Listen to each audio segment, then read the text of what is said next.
Yun guys, for today's video ay magluluto tayo ng lechon manok. Ayun, binuksan ko na yung kalandian. Nilagyan ko ng tubig.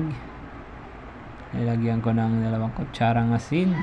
At isang takip na tuyo, pampakulay. Hinihiwa ko na ang sibuyas, bawang, kasama ang balat.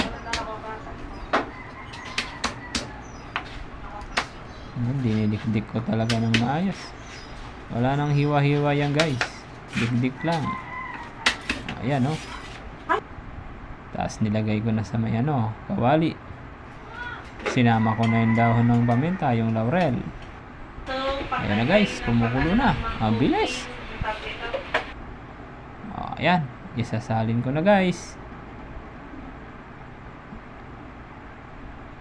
Ayan, dahan-dahan nga ako nagbuhos dyan guys. Dahil nga sobrang init. Mamaya mapaso ako. Lapnos ang balat. Ayan, nilagay ko na nga. Yan guys, pinaano ko na muna. Forward ko na lang, fast forward. Malamig na yung dyan. Yung pinakulo ko. Na marinated.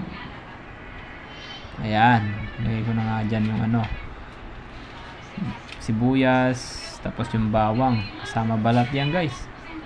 Ayan pinasok ko na, tapos susunod ko na yan guys.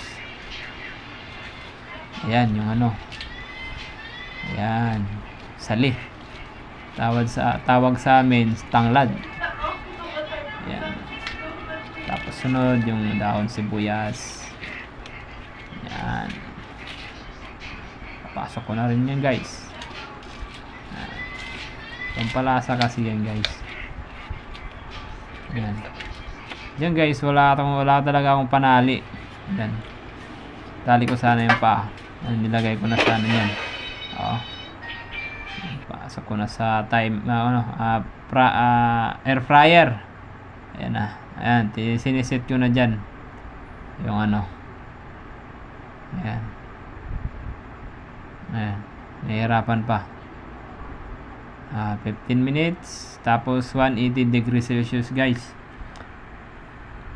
Yan, balik-balik pa ulit. Ayun, okay na rin. 15 minutes, ayun, 15 minutes guys. Diyan guys, kaya pumula, nilagyan ko ng yan. Naglagay ako sa mangkok ng toyo at saka mantika, tapos pinahin ko. Kumuha pala ako ng dyan, dahon ng saging. Yan, dahon saging ginamit ko. Ayan. Yan guys, luto na.